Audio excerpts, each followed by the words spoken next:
Everybody see it? Yeah. Okay. So here it is, The Healing Power of Sleep by Mary O'Brien, MD. Here's an overview. Sleep is a highly active process that regulates the central nervous system. Sleep involves or affects every organ system in the body. One night of poor sleep can ruin mood, impair judgment, and get you craving carbs the next day. Sleep stages.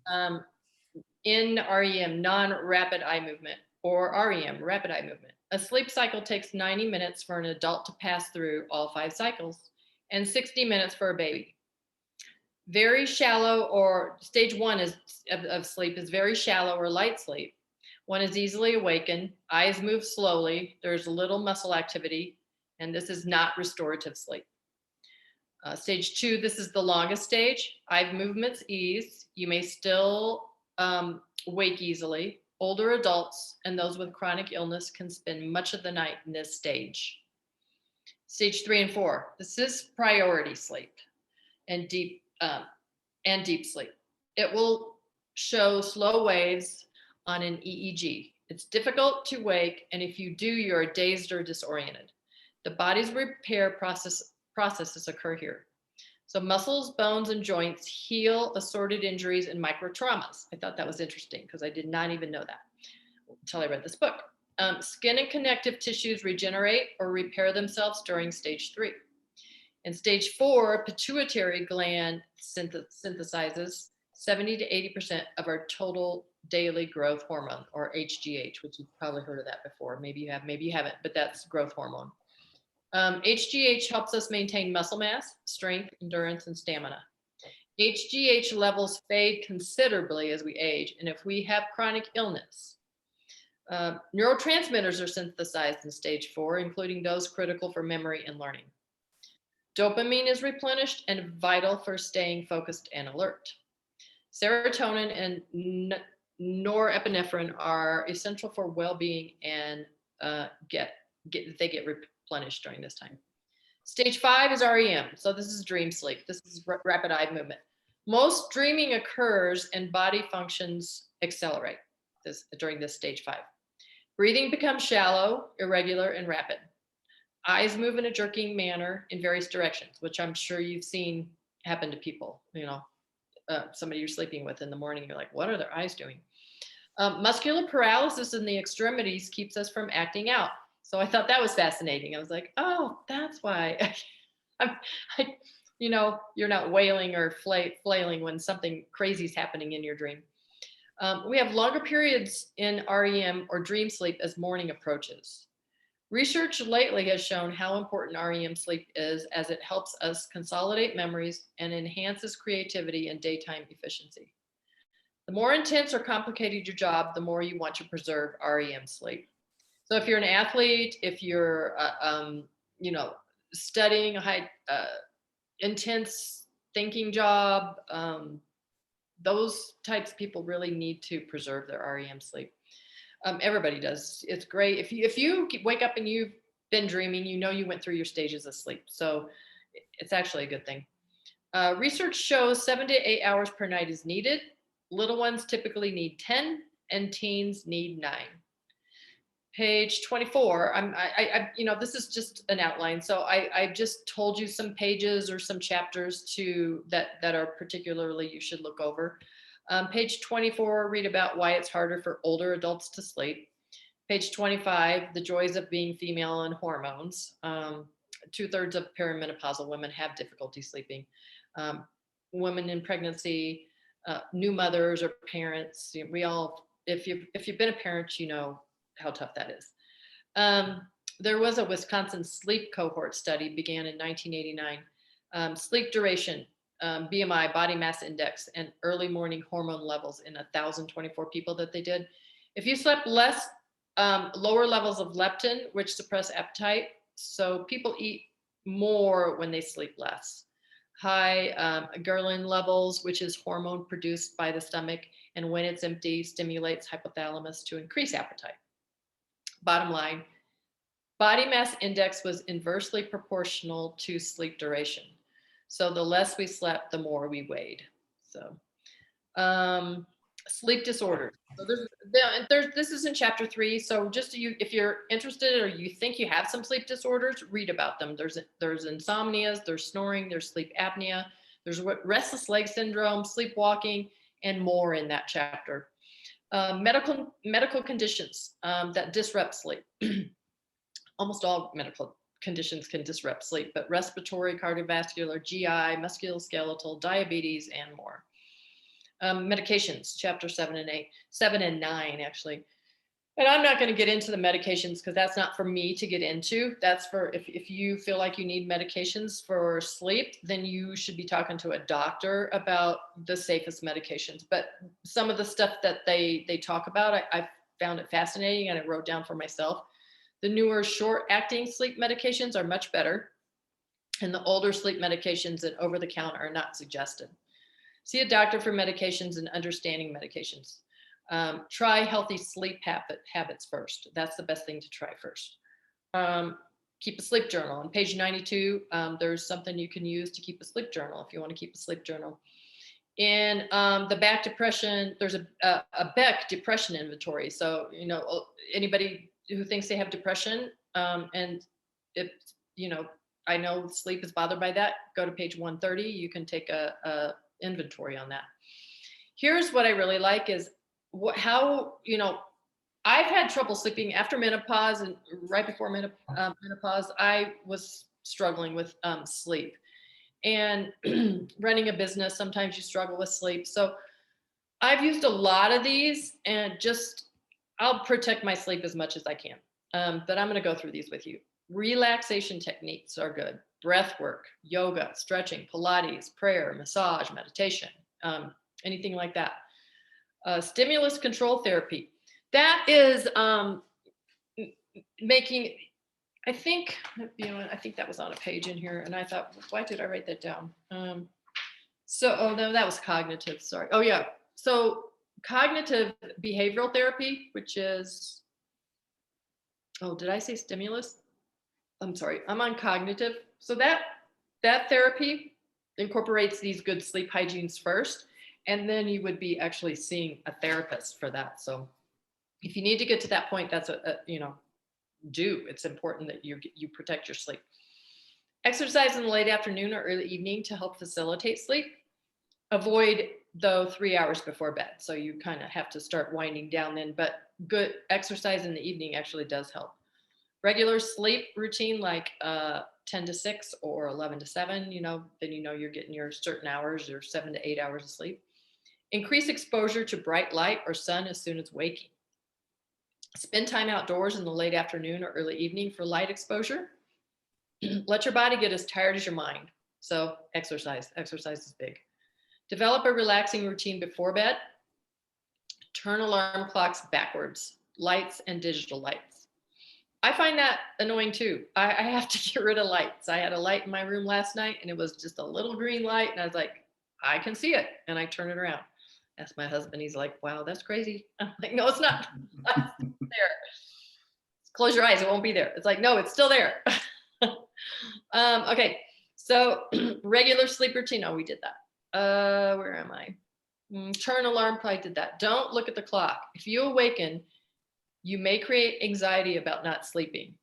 So don't look at your clock. Avoid the nap trap. Some people love to take naps, but that is not good for sleeping at night. Keep your bedroom cool and your feet warm. So 65 to 67 degrees.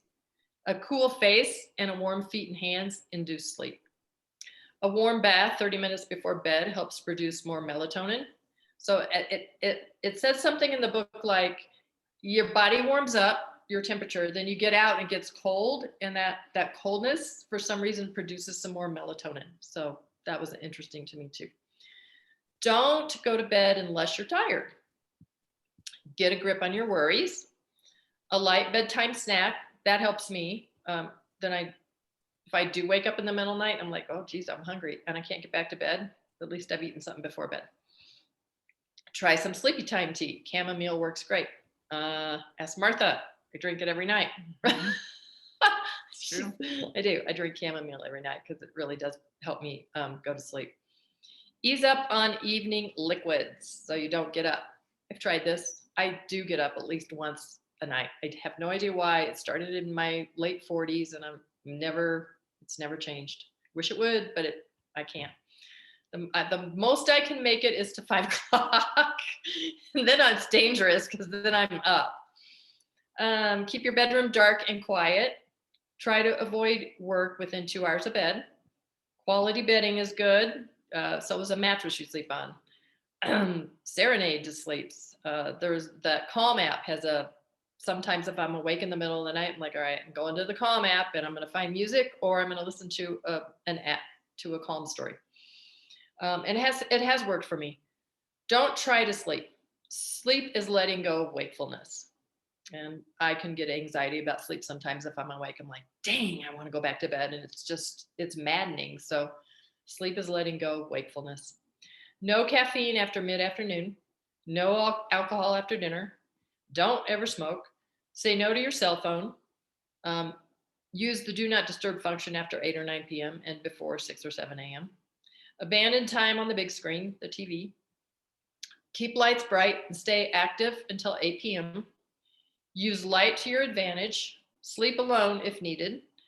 Put pets in their proper place. Address emotional and spiritual issues. Earthing is not in this book, but earthing is, I had a book out when I first opened the business that was about earthing. And actually I think Sean was with me and we went to Miami and we listened to somebody talk about earthing. And there's a whole book on it. It's very interesting. But when I do earth, which means I just put my feet in the grass for 30 minutes to an hour and I keep them there, it's like your negative, positive, the earth's energy against yours. It helps you sleep and it does. And you can get some pretty crazy dreams if you do earth. So it's something worth trying sometime. That is all I have. That was the outline of the book. So I'm going to go back to you guys. I'm going to stop sharing and we're going to have a little conversation, see how well you guys are sleeping. I'll be right there. Alex, can you unmute everybody? I have to? Oh, so unmute yourself. Yeah, they have to unmute themselves. Yeah, so you guys have to unmute yourselves. So does anybody want to discuss anything about this book, or if you read it, what intrigued you about it, or if you have problems sleeping? I admit I work on it. So anybody else? Yeah, I thought it was a great book. I really liked the factual medical information in it. And I kept a sleep journal on myself for over a year. I even have a sleep app in my phone that listens to how I sleep and gives me a lot of good feedback. Yeah, I've heard of those. Didn't you say did you have one? My husband just started using one. Yeah, I find them very helpful. It tells you how much you wake up each night, right? It tells me actually the pattern of my sleep. Oh. It actually monitors the pattern of my sleep and how deep my sleep is. Gives me a score kind of every morning to say what's the quality of my sleep. And I find it's been very helpful. Oh, that's great. What app? Laura. Yeah. How does that work? Like in the app, I mean, you don't. You have to have the phone right next to your bed. Oh, okay, just. It listens to your breathing patterns. Oh, weird. And let's see if I can. It's called Sleep Cycle. It's it was on the App Store, or the Apple App Store, and it's monitored my sleep every night for over a year. So it just needs to be within a foot or two of your bed, kind of, sitting. Yeah, it's right next to. It's within a foot of my pillow. Yeah. And it listens to my breathing all night. Interesting. Okay. Tells me if I snore and. Yeah. That's great. Does anybody have a bedtime routine or anything, or something they drink, or something they eat, or something that helps them go to sleep? Or I don't have problems falling asleep. I will wake up in the middle of the night sometimes. I have really found, and this is the party's over, but I've really found if I don't drink alcohol, I sleep better. And that's really ruining my mental health, but I'm sleeping better. The party is so over. I hate it, but I sleep better. Start earlier. Yeah, I know. Start the party earlier. Okay, there's an idea. Yeah. I may have to try that. Yeah, right. Anybody else? Yeah. I'd love to share our experience. I started to read this book in December, I think, early December, and read it over the course of December. And our son was reading the book that's out now that's got an associated TED Talk by Matthew Walker. It's called Why We Sleep. And my mom lives with us, and she had also been listening. She has low vision, so she has to listen to her books. And so they'd both been talking about it. And then I read this book. And then I think it was right about the 1st of January, Apple just sort of built into the OS a little more sleep information as well. So motivated by all of those things, and one day that I watched the TED Talk associated with the other book, Todd and I had an intervention, I would call it, in that we were very much in denial about how much we were even allowing ourselves the potential to sleep. That if you're going to rise every day at 5:30, now let's work backwards from that. And we kept trying to make these incremental differences to improve our sleep, and we just sort of decided to shake the whole thing up. So you guys are partially responsible for this. And we are both having amazing mental and physical health benefits. And again, inspired also by our son, when he was home at Christmas time, he was being the sleep police, motivated by the book that he had read. And he kept saying, screens off 1 hour before bed. Come on, everybody, screens off 1 hour before bed. And that is one of the changes that we've made that's been really important. You see us sitting here in our office, which has extremely bright lights. And that was so that I could be productive in the evening. And now finding that needs to be cut off. But I would say that since the beginning of January, we're both getting at least an hour more a night, which is really like another night's sleep over the course of a week. And this is really important for me in particular, because I actually do have a sleep disorder, but my sleep disorder is that I have excessive daytime sleepiness. It's not everybody else's, I can't sleep at night. And what I've had two sleep studies done, and what they discovered, they expected to find that I needed a CPAP machine, right? That I had sleep apnea. And what they discovered is that I have, for no reason they can figure out, a double the number of arousals during the night as the average person. And so that is compounding this issue that I have during the day. And it's interesting that the Apple OS functions of sleep are not nearly as sophisticated as what Laurel described. And yet I've done a little bit of reading about it. And it's partly that they're choosing to not give that much information to us, or try to give that much information to us, because they're trying to stay focused on the parts we have control over. Because if they could give us a whole lot of information about how we slept last night, but if we can't control how we slept last night, we can only control the sleep hygiene around sleeping and how we approach sleep, then I don't think they're planning to go any deeper into it themselves, but we've been really happy with what we've learned from it. And frankly, it bears out exactly what we're talking about, that I have twice the number of arousals that Todd does at night. So on a really good night's sleep, I maybe only wake up 3 times. Maybe I'd just add one thing to the story Jenny told briefly. As we started to feel the benefits of what we were doing and our routine to get to bed in a certain way and at a certain time, we still hadn't fully adjusted our weekends. And after about 2 weeks of feeling better, we said, you know what, let's do the same schedule on the weekend. So the last 2 or 3 weekends, we've actually arose at 6:30 after a full night's sleep, waking up feeling very well and getting a start on our day like that. And it's so obvious and counterintuitive all at the same time. And something you said in there, Pam, you talked about the steady sleep schedule. I think we absolutely have been experiencing that and the benefits of it, I would say. Yeah, I know. But- It's good. The TED Talk that goes along with the other book, which we're both reading now, but Todd's a little further than I am. I have trouble, of course, distinguishing which did I read in which book now, but the TED Talk that goes along with it is called Sleep is Your Superpower, and it's by Matthew Walker. It's about 20 minutes long. What's it And called? Sleep is Your Superpower.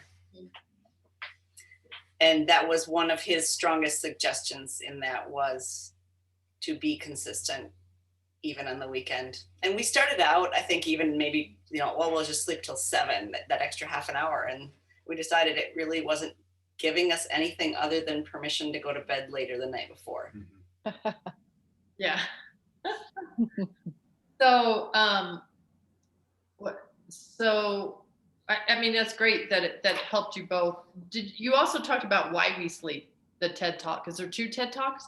No. So Why We Sleep is the name of the book by the same guy that did that TED Talk called okay. Sleep is My Superpower. Okay. I'd say that book is a little more technical, a little deeper, Right. and A lot longer. really, really insightful. Well worth it reading. Yeah, I like reading about sleep, so I'll get that book too, and I'll listen to that TED Talk. So that's good information. I'm just, yeah. And so you wake up, when you wake up 3 times a night, are you awake or do you just fall back asleep? I'm not always conscious that I am awake, but I trust it because of what I learned from the Mayo. I mean, they were saying that I essentially have 20 arousals an hour by what their standards of an arousal is. Yeah. So, Yeah. so I said to Todd this morning as I was analyzing my sleep data that once in a while, but maybe only twice in these two plus months, have I sort of said, no, I don't think I was really awake when they said I was awake. Like I'm confident that I slept until 6:30 when the alarm went off, Mm-hmm. That's interesting. Yeah.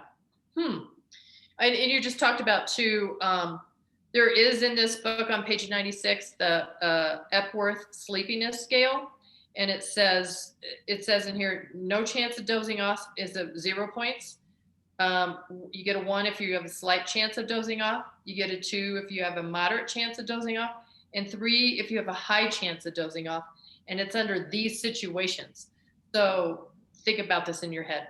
So sitting and reading, do you have a chance of dozing off?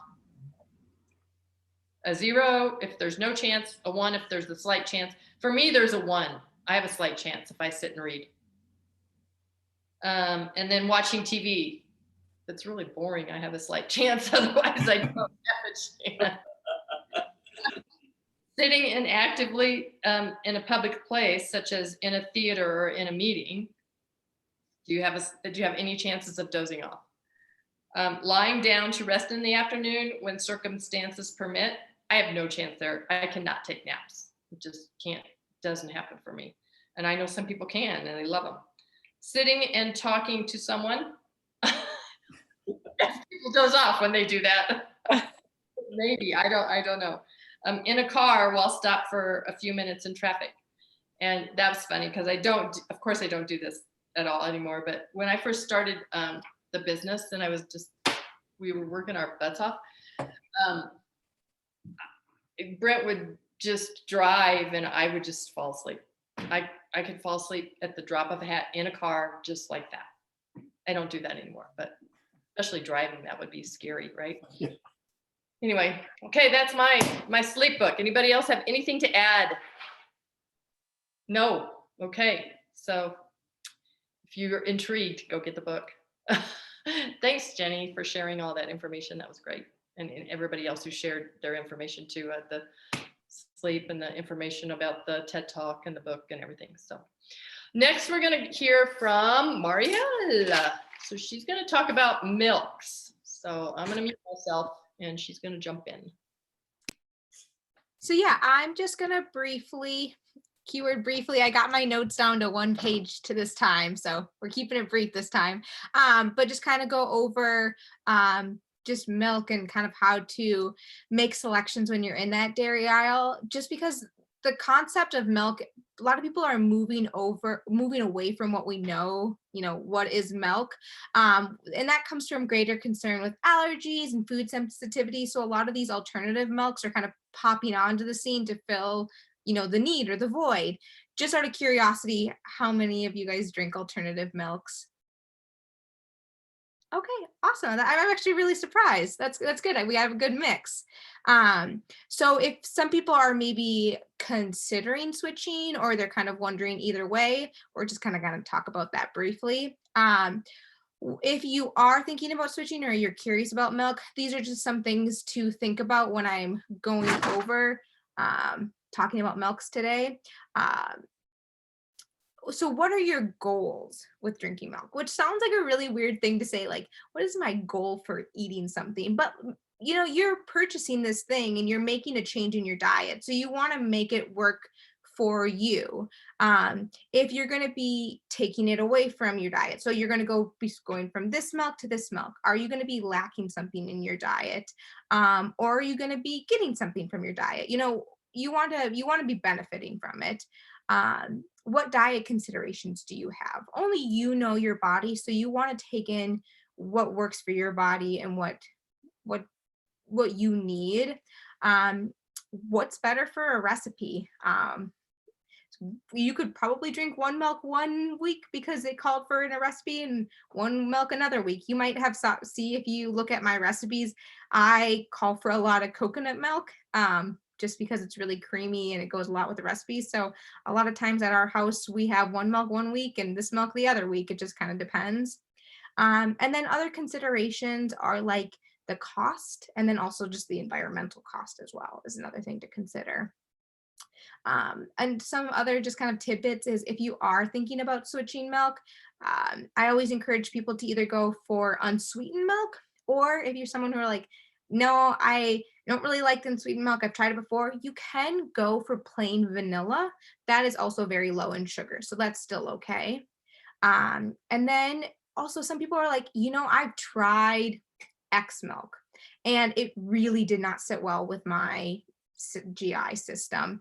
That's because a lot of some of the alternative milks have stabilizers in them, such as like carrageenan. And so those stabilizers are added in, and then they upset the GI tract, but it's not in all milks. For example, I'm just going to say, like, let's say Great Value soy might have it in there, but Silk soy might not. So it's just a matter of looking at the food label and seeing which milks have those stabilizers, and then maybe making the switch that way as well. So that's just something else to consider. And then looking at the nutrition label. When we look, for milks at least, we want to see 5% or lower means it's low. And then 20% or higher is high.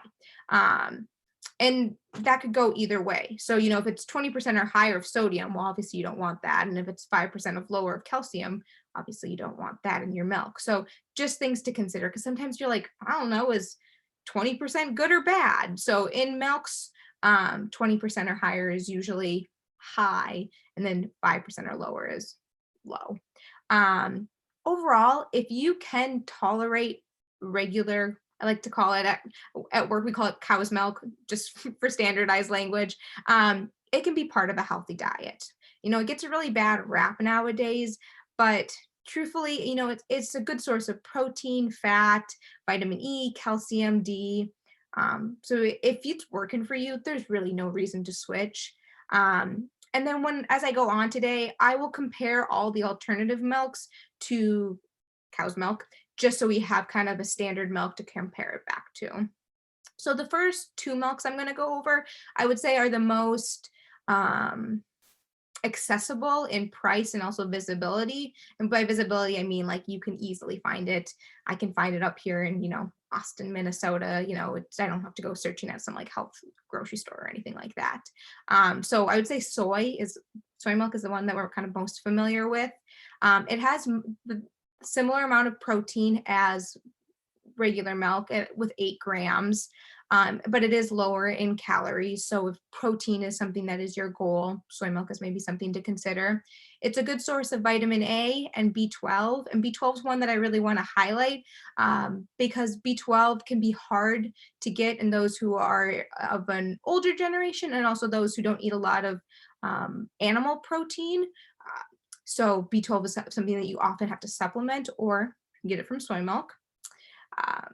So something just to consider. And then also it's rich in isoflavones. And those are things that you might have heard this before, but it's good for your like heart health.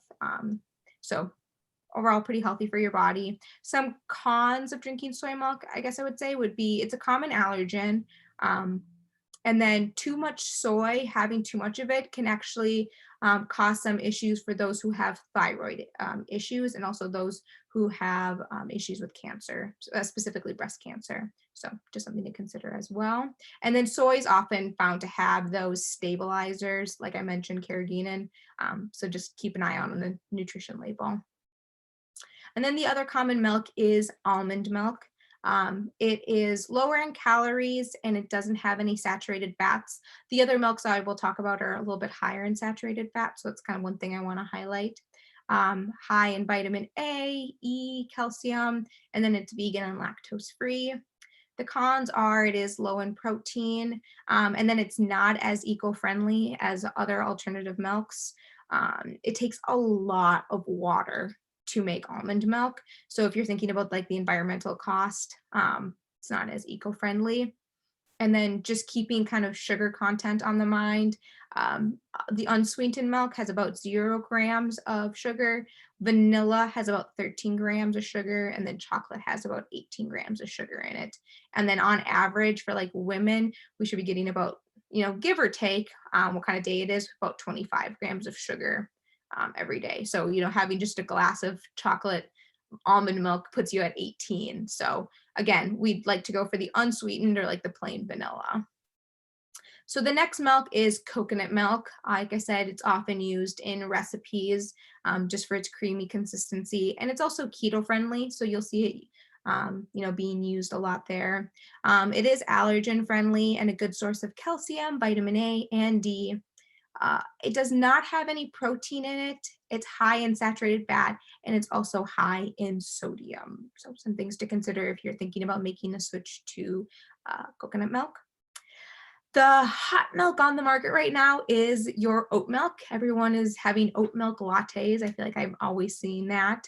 I would say it's pretty middle of the road for protein. So you have your soy milk at 8 grams, you have your coconut milk at 0 grams, and then oat milk comes in around 3 grams of protein. So if you're someone who's like, meh, I could take or leave, getting protein in my diet, but I have other nutritional goals, this might be the milk for you. Because it is made out of oats, it's going to be high in fiber, iron, calcium, A, and B12.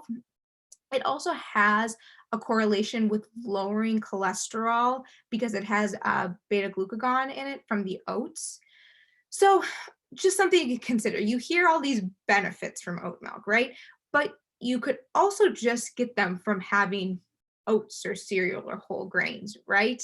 So you don't have to just drink a glass of oat milk and be like, yes, I did it. I lowered my cholesterol. You could do that from other things. But at the same time, if you're someone who struggles to, get whole grains into your diet, this might be your avenue for doing that. It's lactose free, soy free, and nut free. It is not always gluten free. So that's something you really want to look for on the label, especially if you are someone who's gluten sensitive or has celiac disease. Sometimes they are manufactured at the same plant that other wheat products are made, so just something to consider. It is higher in calories and sugar because it is a carb, and it can be very expensive for what you get out of it. So it's just something else to consider. And then the other newest milk on the market is pea milk, which whoever came up with the name in the marketing really needs to reconsider because I don't know how they're getting people to buy something called pea milk. But it is 8 grams of protein, so very similar to our soy or our regular milk. Keep in mind, again, Oat milk is 3, almond milk is 1, so pretty high in protein. It's low in calories and carbs with a moderate amount of fat. So I would say it's, pretty a well-rounded milk. It's a good source of calcium and vitamin D. It contains omega-3 fatty acids, so it is heart healthy. It's dairy-free and nut-free, so it's very allergen-friendly. I would say it's emerged as one of the most allergen-friendly milks for all the little kiddos who have a lot of different milk sensitivities. That's kind of now being offered as kind of the alternative to all these different milks on the market. And then the major company that does produce it is Ripple. And then they state that they are more green, meaning that they emit less greenhouse gases than other alternative milks. But this has not been confirmed by any third-party sources, but only because the company is so new. So that could be true, but we just don't really have any further like hard research to back it up. But they are saying that they are more green in their production. And it can be really high in sugar depending on which kind you buy. The chocolate flavor has about 17 grams of sugar. And then it does contain sunflower oil, which if you don't know, that is omega-6 fatty acid. So it can be pro-inflammatory. So too much of it, inflammation in your body. And it is fortified with D2, which is plant-based vitamin D, not D3, and D2 can be less absorbable in your body. So I can do what I did last time, which is just type up my notes and send them all your way. So you can kind of have all the facts laid out in front of you. But the biggest takeaway is there's not one perfect milk out on the market. If it tastes good and it feels good for your body, it's probably the right milk for you. You can switch it around. But, as long as you're enjoying it and it's meeting your health goals, then it's probably the right milk. Does cow's milk have the highest amount of calcium in it? Yes and no, because now all these milks are now getting fortified. Oh, So I can't say if it you have to does. look at the label. Yeah, because they're all becoming fortified with calcium and vitamin D now. So I don't know if it's changed. Thank you. Marielle, I have a question about milk because I love milk, but I only I'm a milk snob, so I know what I like and I don't, but it doesn't like me back. So I learned something a few years ago that I wanted to see if it's still current. But I learned that if you drink, I used to drink skim milk thinking I was doing myself a favor. And I learned that for the brain and for the sugar that's in milk, to drink a low fat milk or even a 2% milk helps to slow down the absorption of the sugar that's in milk. If you're like me, a person who loves milk. I know you talked about people with different reasons for drinking milk, but for me, is that true that the fat in the milk slows down that absorption of the sugar? So I should have a little bit of fat in my milk for that reason. So you're saying when you drink the higher fat milk, you don't have as many GI issues? No, I do. So I drink oat milk now, but I look for the higher fat. I look for 1 or 2% because of the sugar content. I don't keep track of the sugar content in it because I don't drink a lot of it. So, but I do keep track of, I like the taste of the higher fat milk. Uh-huh.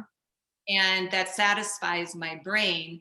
And then it also slows down the sugar absorption that is in the milk because I drink it for flavor. Right. I don't drink it.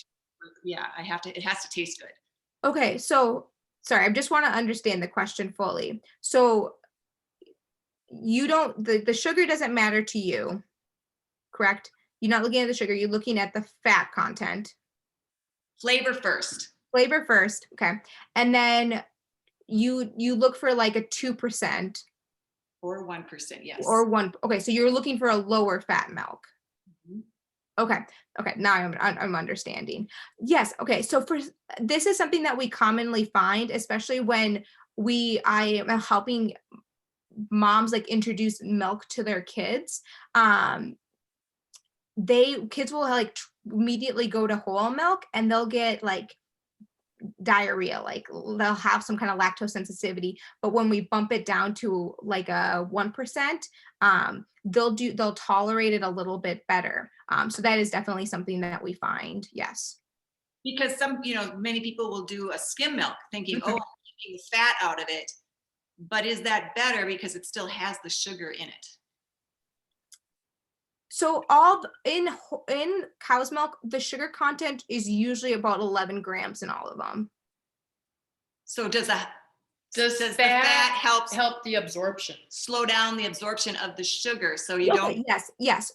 Yeah, okay, so I understand your question now. Yeah, so what happens is like when you eat something, like let's say you have a cracker, right? Your blood sugar is going to spike. But if you have crackers and peanut butter, the peanut butter is going to help level out your blood sugar spiking. So it's going to, yes, help the absorption.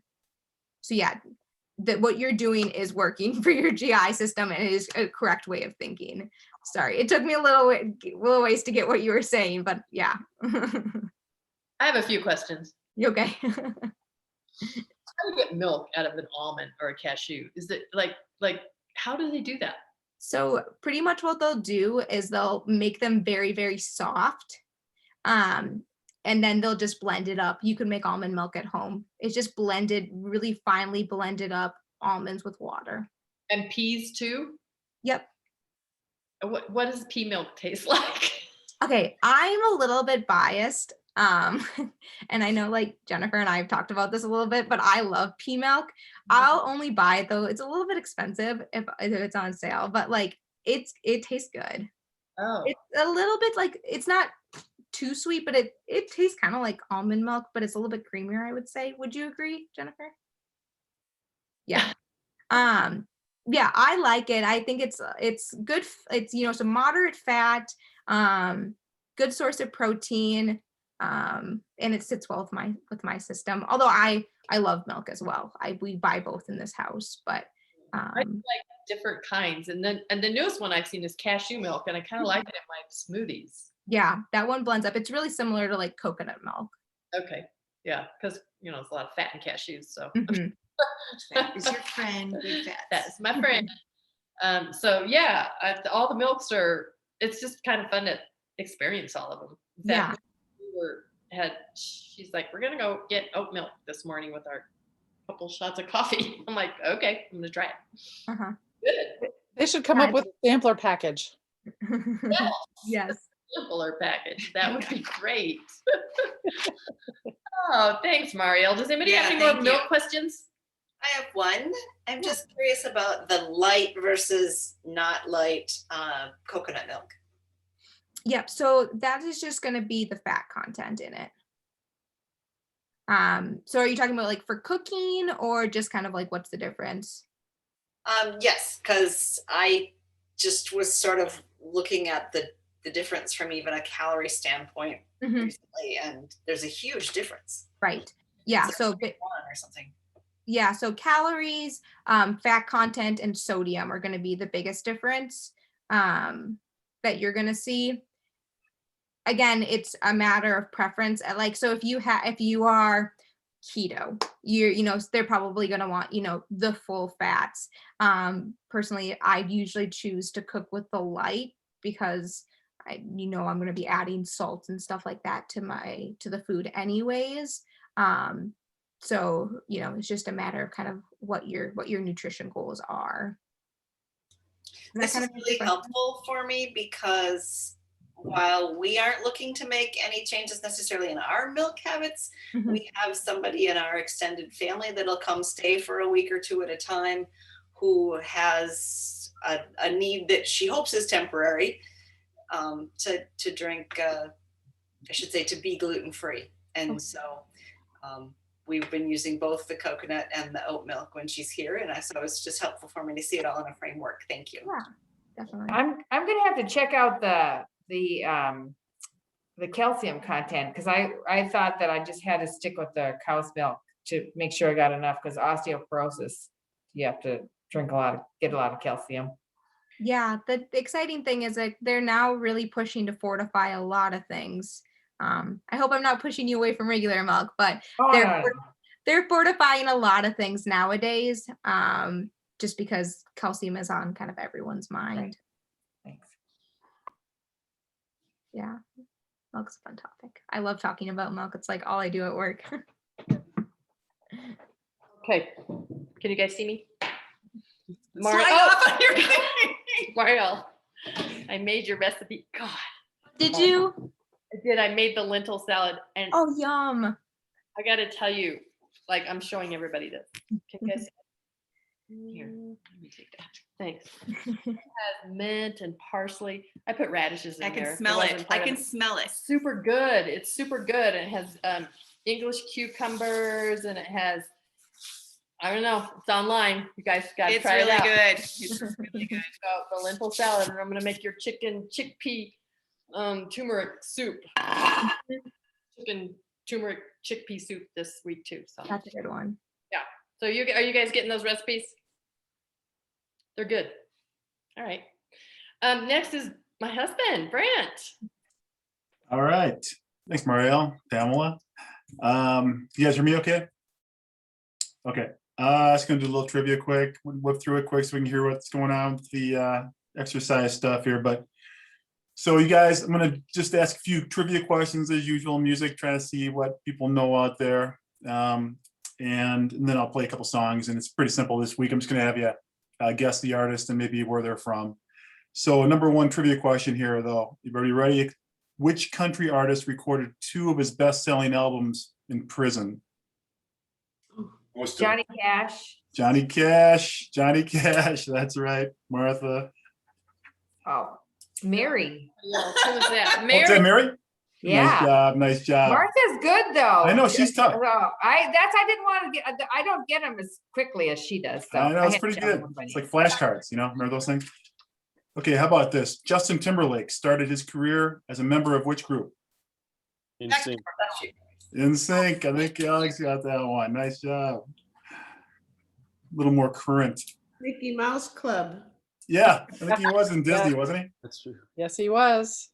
Okay, I'm gonna play a song, and just want you guys to tell me who the artist is. They're kind of relatively obscure songs. Well, a couple of them, and who the artist is and where they're, where they grew up, where they're from.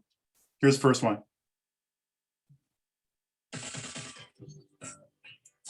Can you hear it okay? Turn it up low. He's not singing yet, so here we go.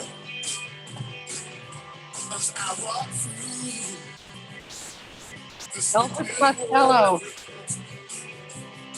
Somebody say something? Elvis Costello. Nice job. That was a tough one. Sean, I'm proud of you. Nice job. Elvis. Not many people know Elvis. Where is he from, Sean? Yeah, where's he from? Somewhere in England. Yep, just outside of London. He grew up in a suburb outside of London. Nice job. Speaking of an English group, what record label did the English band The Beatles establish? Apple. Nice job, young boys. Nice job. There you go. All right, guys, this is another one. Stuart Copeland. He was the drummer of which highly successful band in the 80s? That's pretty obscure. Stuart Copeland. Okay, it was a 3-person group, all guys. Police? Yep. Wow. The Police, yep. Very good.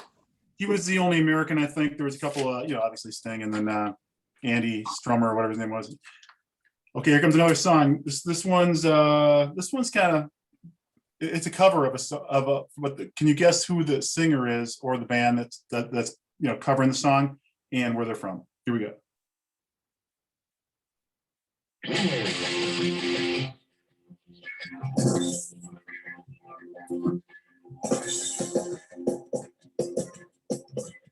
we go.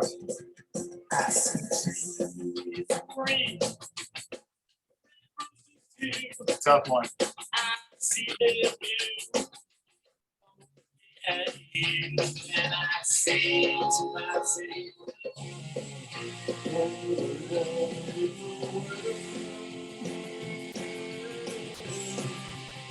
Is it Green Day?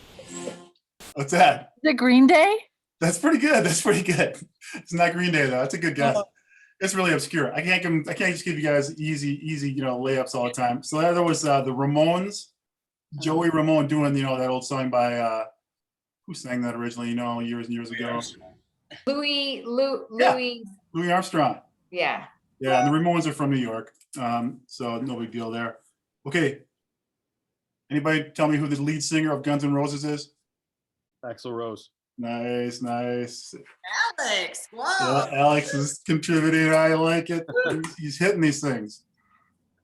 Okay, I got just a couple more for you guys. You guys should know this one. If you like country at all, who's the best selling or the largest selling, biggest selling artist in the country world of all time? Garth Brooks. Yes, Big Garth. All right, now here comes one more song. Can you name the artist and where the artist's from? Here we go. Well, they blew up the chicken man in Philly last Oh, night. Springsteen, New Jersey, isn't it? That's right. That's right. Finished off with the boss from Jersey. Okay. That's it for me tonight, guys. Thanks a lot. little jump in here for a minute or two. Now back to Martha and Pamela. Yes. The next is Sean. Does anybody have questions for Sean on issues, on anything you want to ask the PT? He's on tonight. Better ask her if you have any. Nobody? Oh gosh, it's good to know. you don't I've have- treated most of you, so I already know your issues.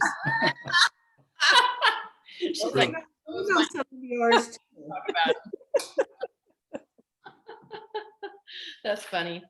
Okay, Martha and I just wanted to talk a little bit about fitness and where it's been and where it's going.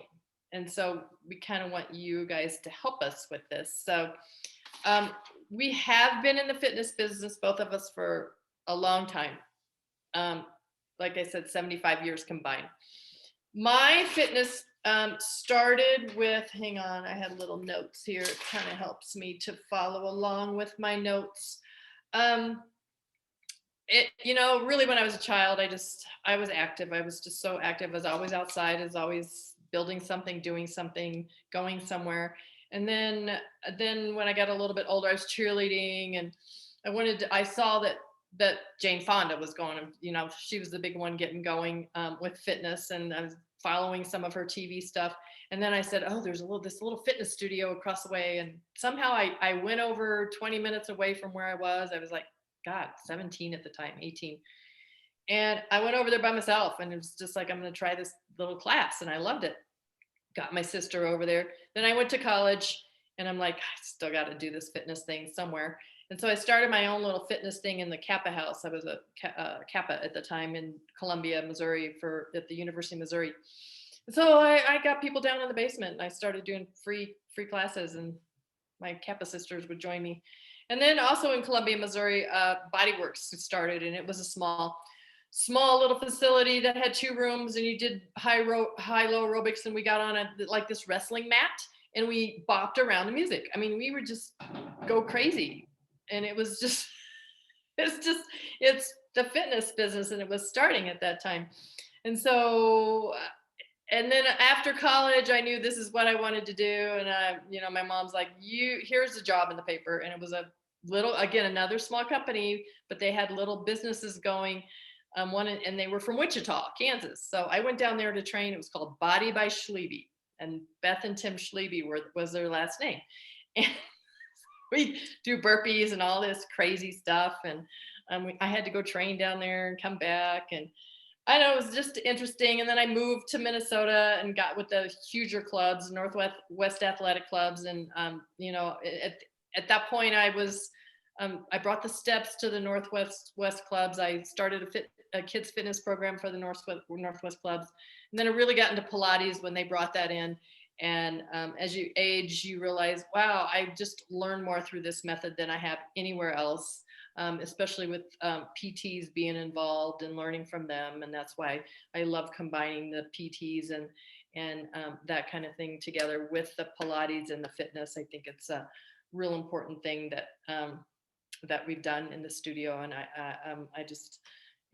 that's where I've gotten to where I've gotten. And Martha was my manager at the Northwest Athletic Club. So I'm going to let her tell her story. So similar to mine.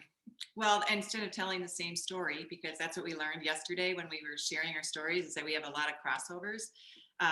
But we were talking also, and this is where you get to come in and and remember, we're going to go down memory lane together, because what we remember and what you remember, you're fitness people. So we remember, for instance, when we started, so I was certified in 1989 as an aerobic instructor. And then in the early 90s, I was certified in personal training, because all this was just starting to be required by fitness facilities, and Northwest was the leading fitness facility at that time. So they required all of their instructors at that time to get certified. Before that, when I first started, they were not certified. Anyone a member of Northwest? Was anyone a member of Northwest? So you know what those clubs were like. Maybe some of you are with other clubs or doing other things. But that was just a big turn in you, because everything was so controlled at that time. We weren't allowed to do anything that wasn't taught to us. We went to things called pro review. Everybody had to do the exact same thing. It was under control by management. There was no freedom of creativity like you see with your instructors at Pilates now. We all had to do the same thing. Can you imagine? Every time you went to a class, it was the same routine. That's what it was like for many, many, many years.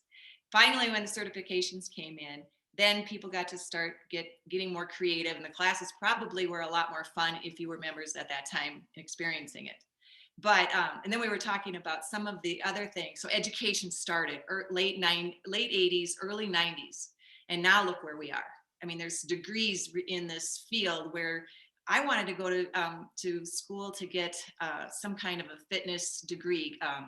Corporate fitness is what it was called when I was in college. Well, that wasn't really a thing back then. It was just starting, and look how that's evolved. And then we were talking about what has come and gone and the trends. So this is where you get to come in.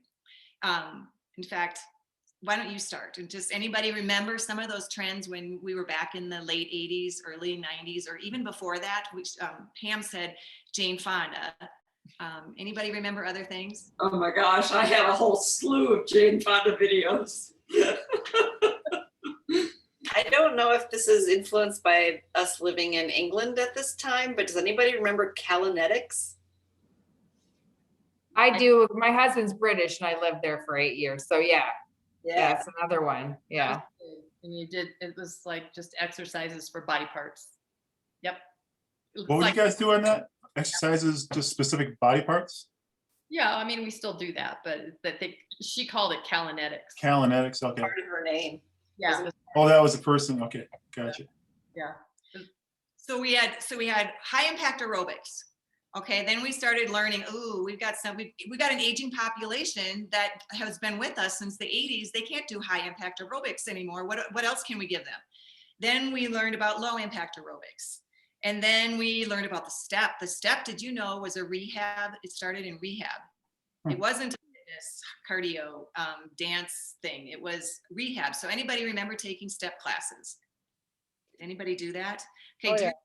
Okay, do you remember do you know what the beats per minute were supposed to be when that first came out? 132 beats per minute. Set a metronome and see how slow that is. And if you were in some of the classes by the time, I don't know what they're doing today, but 152, 155 beats per minute, that's running. That's a running pace. And people wanted that and to be taught, classes to be taught that way. And the injuries that would then come, Sean could probably talk more about what happens when you speed up and you have an obstacle in your way and you're trying to jump over it and turn with your knees and jump and all those types of things. We had the slide. Did anybody take slide classes? Okay, it didn't last very long. How about the rebounder? Anybody know what the rebounder is? Okay, that one didn't last very long either, although some people still do it. How about the spinning bike? Oh, yeah. Oh, yeah. Oh, yeah. So that came out in the 90s, and that one stayed around. That one has evolved and really stayed around. We had a class that was a jump roping class for 20 minutes. Anyone do that class? And then you would do calisthenics. That sounds awful. That sounds awful. It is the hardest thing to do for 20 minutes, and people are amazing what they could do. Did I miss any? Do you have any others that I've missed? What about the phase of like body pump? Like, I know that's relatively new, but is that still around? Is that Oh, still? very much so. I have a sister and a niece, her daughter, who have taught it regularly. My sister was teaching it for over 35 years.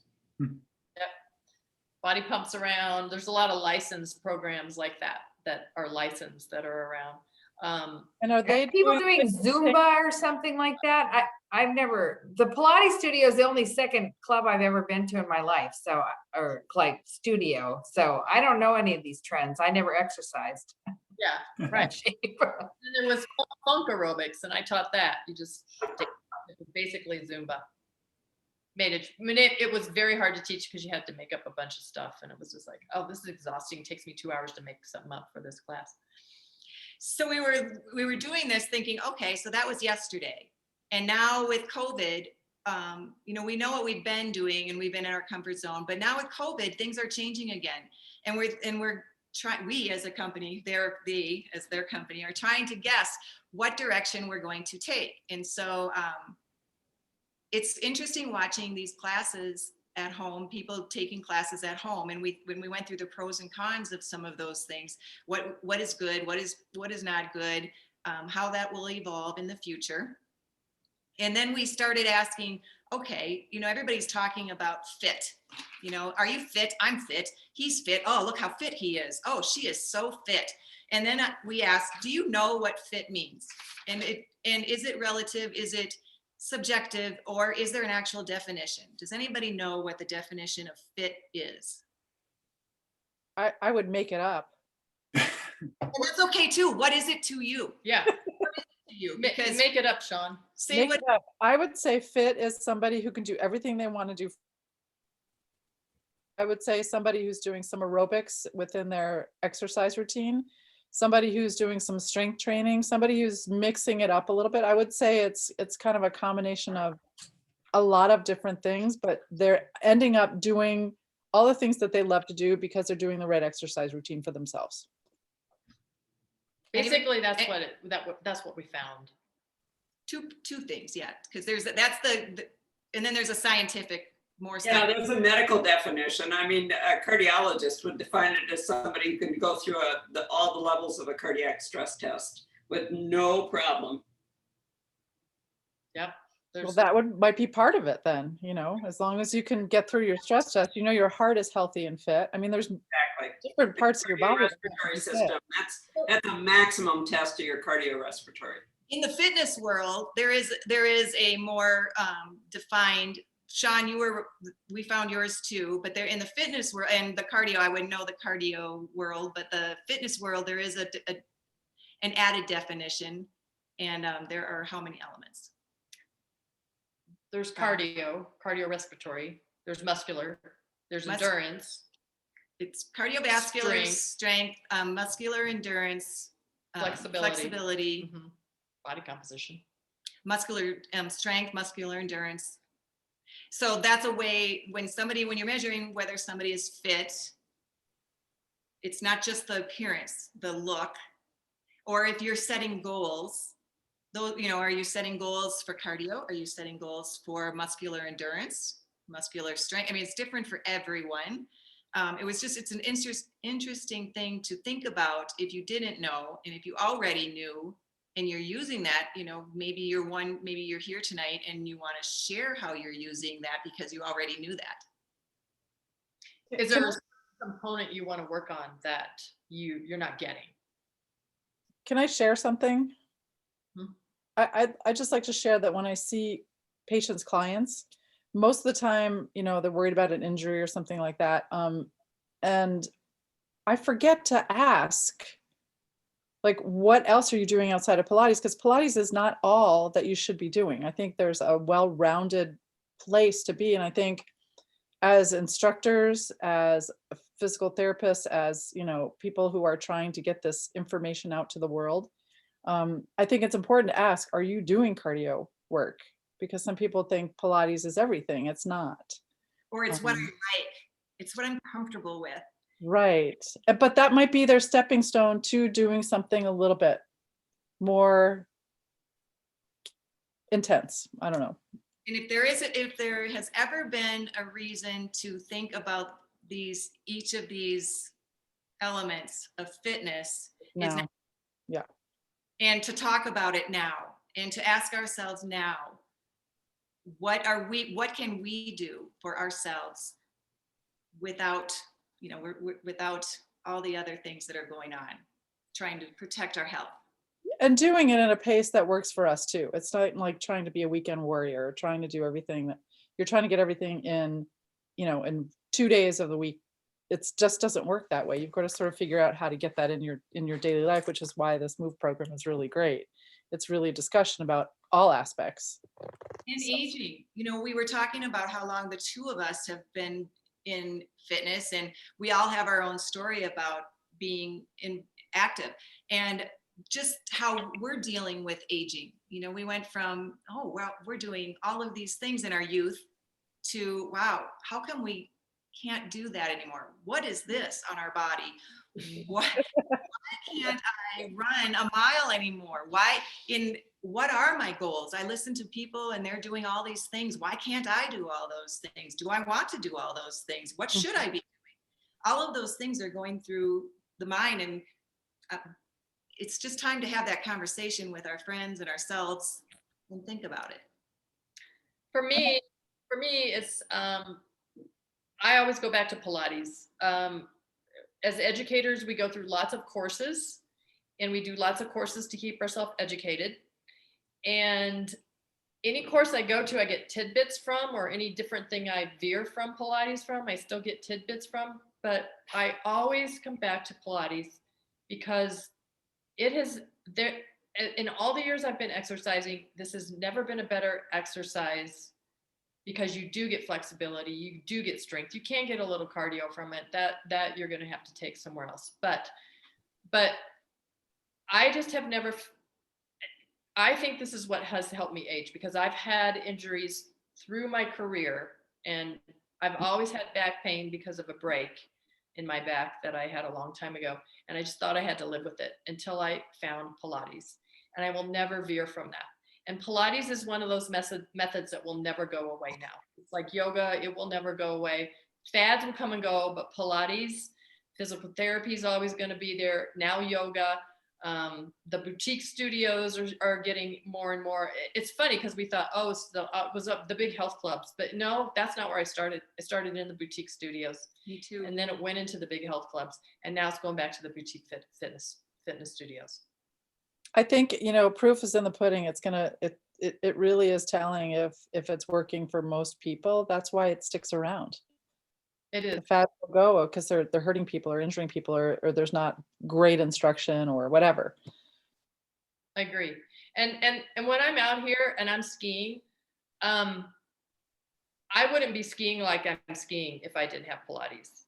I mean, I will get lessons because lessons are important in skiing and in anything you do, even in Pilates. If you can get just some private stuff going on too, classes are great. But if you can get more detail for you and yourself, just like I can go down, I never thought I could go down a double diamond black bumps. Ask my son, I go down with him. In my life, did I ever think I could ever do that? In the last 2 years, it's like, oh my God, I can do this. Now I do it slow. I do it with control because I know how to control now, but I never, ever would have been able to do it without the detail that Pilates has and learning from education from the skiers that know how to take that really slow. And so I'm out here with my passion, but I go to Pilates classes here. I find my Pilates classes, or we do circuits in my living room. We did one yesterday. With those new tubes that we've been advertising. Yeah. Yes. And we have a chair here. I have a chair and a spine corrector. So we use circuits here. And Martha found out that my chair that I have, the Pilates chair, is a Joseph's Pilates real chair. We just turned it into a chair. I have to show my husband and my son this. Can you turn the light on? Yes. I'm going to show you the Pilates chair. It's a real chair. And Cool. then my son, he tried to move this thing. He goes, what is this thing? It's Why everything. is it on wheels? I'm like, I don't know. I didn't even know. Okay, I'm going to show it to you guys. All right. See if I can get it into the picture. Do you see it? Hang on, it's not there. Where is it? Yeah, Oh, there it is. You guys see it? Yep. Okay, watch. She's sitting in the chair. Now you take the pillows off the chair. And she's going to turn it up in my living room. Look how strong she is. And make it a Pilates chair.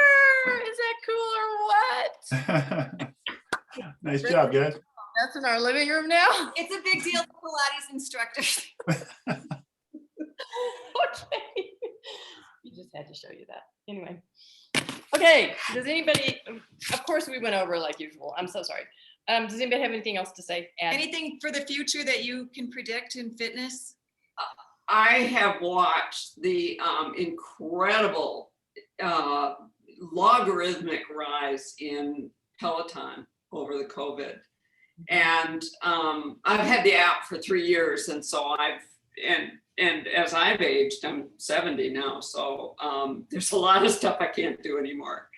But the thing I appreciate both about Pilates Minnesota and about the best of the Peloton instructors is their emphasis on form, because form is critical if you want to avoid injury. But I do think that for the future, there's going to be more access to exercise on my schedule, on the schedule of the clients versus just always in classes. So I do expect that virtual will stay around for forever because it's accessible and it's streaming and the Peloton can work whenever I want to work it.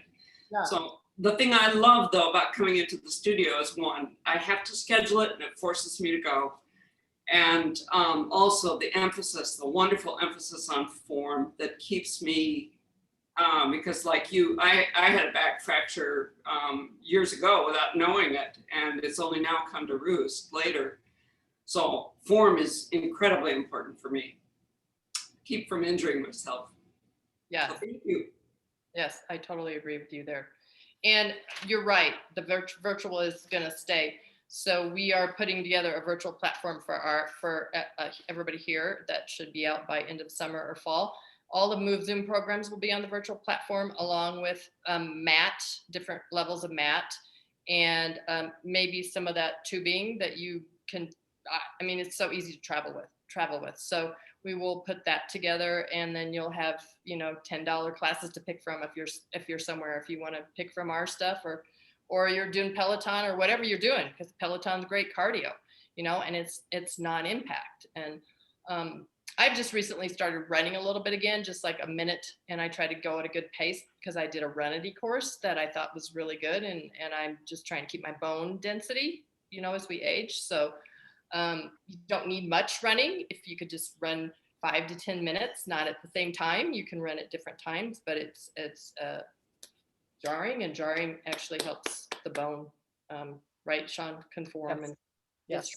Bone building. building. Mm-hmm. The Peloton's great. It's not bone building, but it's very good cardio. Yeah. Well, they have running, they have running, they have cycling, they have walking, they have Pilates now, mat Pilates. They've got yoga. They've got a ton of stuff. Yeah. So fitness is kind of like going to the grocery store. You go to different grocery stores, you pick different fitness things that work for you. And and just stick with it, because that's always going to be important, that you continue to do fitness throughout your aging as much as you can continue it. Right, guys? Right. Yeah. So that's all I have. Does anybody have anything else? Do you have anything to add? I don't. No? I